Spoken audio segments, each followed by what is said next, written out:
No,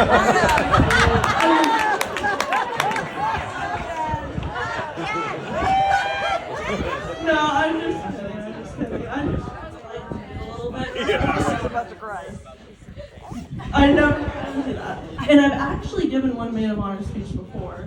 I didn't know anyone besides my friend, so I was like, let's do this. I was like talking to guys in the crowd. Here I'm like, okay, I see my grandpa. He's a cute guy. Maybe I'll talk to him, but give him my best shot. For those of you that don't know me, I'm Abbie's younger sister and her Maid of Honor. And talking about preparing, I did watch some YouTube videos. There were some funny ones, I gotta be honest, but when they were into the heartfelt things, none of what they were saying compared to like the relationship. Oh, great. The relationship me and my sister have. It's definitely. Just wait, I'm leaving, sorry. None of them compared to the relationship we have. And for those of you that don't know, we're 14 months apart. So it's kind of. Jeez Louise, this is the part when I was practicing. I didn't And our parents got divorced when we were really young. So it was like, out of anyone in the world, we had each other and we knew that no matter what.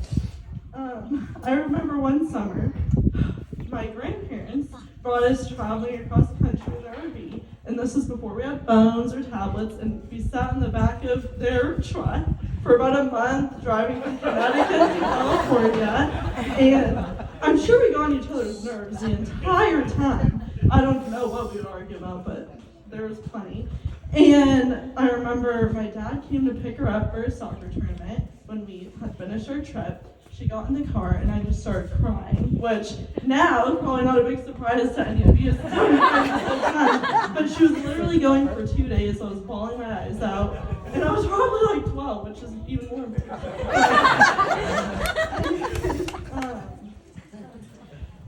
Now I have to scroll to where I want to get to. But another funny thing, when we were little, I would call her Mom, and on accident. I would just be like, oh, Mom, and it was because, not that she was super nurturing, she was really bossy, and I know I've heard from her a lot for that, and I'm probably the bossy younger sister now, but, like, we would play Barbies, and we had probably 200 Barbies, and I'm super girly. I would love to, like, dress them up in, like, pretty gowns and do their hair. I actually wasn't allowed to do that. I got to play with the 2 boy Barbies we had, and all the other ones were hers, so whenever we would play for some reason, I would listen to her, and that's what I would do. I would play with the 2 boy Barbies. And for those of you that know my personality, that wasn't going to work. I needed to get my hands on those Barbies, so I actually, and this is kind of nice to me, I gave them a haircut. All of her Barbies, they had nice short hair, and so then you could play with whichever ones you wanted, right? And I really got in trouble. I think I did regret it. I love it. But this kind of segues into the other thing about our relationship is, I don't even know if Abbie realized it, but I really look up to her a lot, and I would try to kind of copy her, follow in her footsteps, I guess you could say. I did get in a lot more trouble than her, I think. I mean, not too much, but definitely more than her. And it's really hard to copy someone who's an overachiever, especially when you're not. So, I mean, anything we did in life, we played the same sports. We would try out for the same team. She would get the advanced team. I would be on the recreational league with people younger than me. So, but it just gets better, don't worry. We had to get 3.5 GPAs to get a cell phone. Oh, this is in middle school. I never got that phone until 8th grade, and that was because we were moving. She got it her first semester. So, anyways, I do think 2 people owe me a thank you, and no, it's not my parents. It's actually my younger brother and sister, because I lowered the bar for them. And looking at now they knew who was that. If I had achieved all the stuff she did, they would have been looking. That was good. So, you guys are welcome. And then here we are in high school. I still haven't given up on trying to copy my sister. She joined a debate team. That's pretty nerdy. You'd think that would have, like, kept me away. No, I joined that 8-person class, and it was me and her and Cassie back there. We got the bait squad. So yeah, and then just to really level up, no one can compare to this. I followed her to college. Who else does that? I was a quitter. I was committed at that point. But I have to say, for those of you that don't know what profession my sister went into, she's a special education teacher. I give her props for that. Could you see me being a special education teacher? I will no longer be copying her because I do not have the patience for that at all. But enough about me and Abbie. I can go on all day, and I don't want to bore you guys. And this is going to be hard for me, but me and Abbie, our whole lives, we talk about the kind of guys we wanted to end up with.